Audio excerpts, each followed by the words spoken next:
Again, we've got the tools to do it. We just have to invoke them. So we can take our compiled ClojureScript code, load it into a browser, run the WebKit debugger, get a profiling report, and find out where most of the time is going.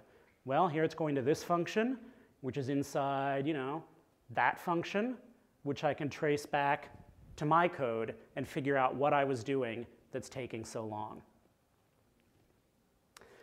One feature that may make this easier in the future is something called source maps, which is sort of a feature for JavaScript and for JavaScript runtimes that will allow them to map a line of compiled JavaScript back to its original source language, whatever that may be. Source maps are not yet supported in ClojureScript. It turns out it's a little harder than people thought originally, but there are definitely people working on it, and we'll probably have it sooner or later.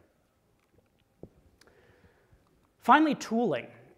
This is probably the weakest area for ClojureScript right now. There are some tools people are developing, they're actively working on them, but they're young. They will have some rough edges. Line again has been around for several years now. That is a build tool for Clojure.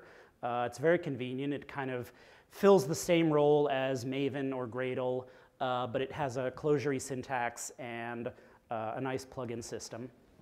And that includes a plugin called Line CLJS Build, which at the moment is about the easiest way to get started with ClojureScript using ClojureScript projects.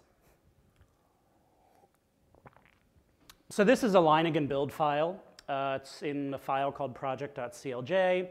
And you can see we've defined a project with a name, give it a version string, add the Line CLJS Build plugin, and then we can configure